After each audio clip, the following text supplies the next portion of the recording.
दोस्तों, और आज आपके मेरे चैनल पे स्वागत है। और आज हम बात करने वाले हैं डीमन स्लेयर के बारे में। तो भाई लोग, ये डीमन स्लेयर कार्टून बहुत ही फेमस था और ये एनीमे मेरे फेवरेट एनीमे से में कुछ एक में है। तो सबसे पहले हम बात कर लेते हैं कुछ बेसिक चीज़ों की।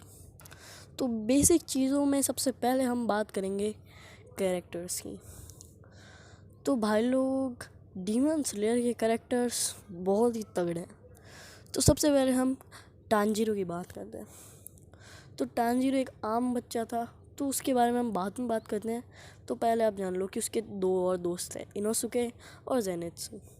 जेनेत्सु काफ़ी तगड़ा है और जब वो फाइटिंग स्टाइल में आता है तब तो भाई लोग तगड़ा है। और ये है उसकी बहन नेजुको।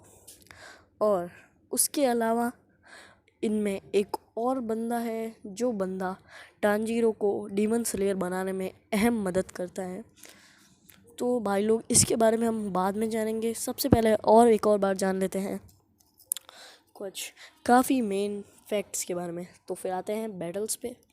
तो भाई लोग, बैटल्स में तो इसकी एक बैटल बहुत फेमस थी, जो कि है इसकी यानी कि टांजीरो और रुई की।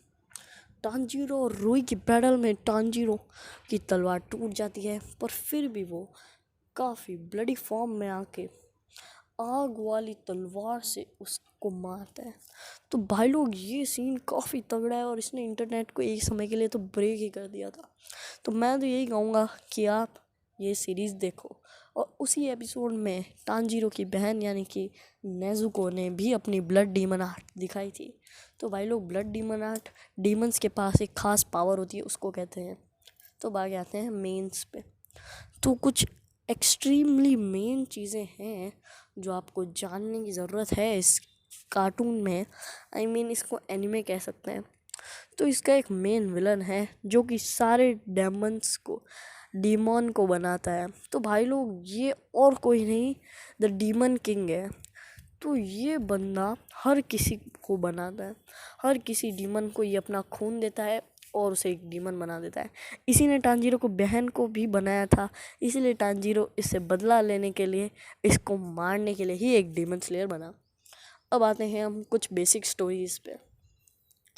तो सबसे पहले हम जान लेते हैं कि टांजीरो की बहन को द डीमन किंग ने अपना खून दिया और फिर वो एक डीमन बन गई। और जब वो डीमन बनी तब वो टांजीरो पे ही अटैक करने लग गई। तो उस समय का सीन भी बहुत ही तगड़ा था। तब एक डीमन स्लेयर आया जो कि एक्चुअली ओकोडाकी का ही एक स्टूडेंट था, और उसने नेजुको को मारने की कोशिश की। तब टांजीरो ने नेजुको को बचा लिया और फिर उस स्टूडेंट ने इस टांजीरो को एक डीमन स्लेयर बनाने के लिए उसके मास्टर ओकोडाकी के पास भेजा। तो अब हम बात करते हैं कि टीचर्स कौन थे। तो एक्चुअली आप ओकोडाकी सुन तो रहे हो, तो वो है कौन? तो भाई लोग, ओकोडाकी एक्चुअली में एक फॉर्मर हाशिरा था, जो कि काफ़ी सारे डीमन स्लेयर्स को ट्रेन कर चुका है, जिसमें से ही एक रुई भी है। तो फिर अब हम आगे बढ़ते हैं कि टांजीरो को किसने ट्रेन किया। तो टांजीरो को भी ओकोडाकी ने ही ट्रेन किया था। और अब हम आते हैं कि ओकोडाकी आखिर क्या थे। तो ओकोडाकी एक फॉर्मर हाशिरा थे और काफ़ी पावरफुल थे, क्योंकि उनकी ही बोली पे सारे हाशिराज काम करते थे।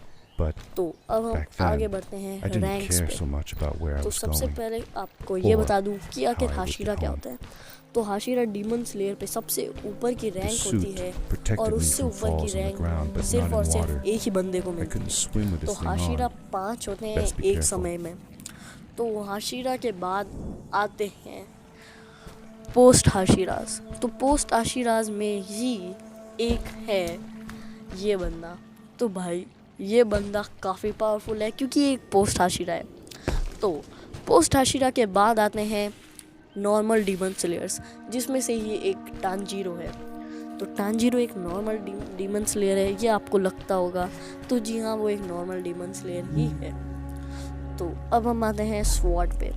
तो इस सीरीज़ में स्वॉर्ड को कलर चेंजिंग कटाना was भी sure कहते that हैं, someone क्योंकि ये had been swords here before अपने me. ओनर के Someone had बिहेवियर built से these he bridges colour and change carved करती these है। symbols, but तो who, तांजीरो के where पास थी were they black now? Colour changing कटाना, और वो ब्लैक कलर चेंजिंग कटाना का मतलब है कि वो बंदा लेट मरेगा।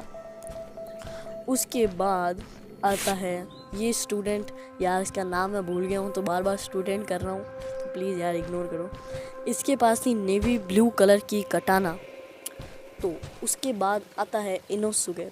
तो इनोसुगे इस पिक्चर में आप देख रहे होगे कि उसके पास 2 स्वॉर्ड्स हैं।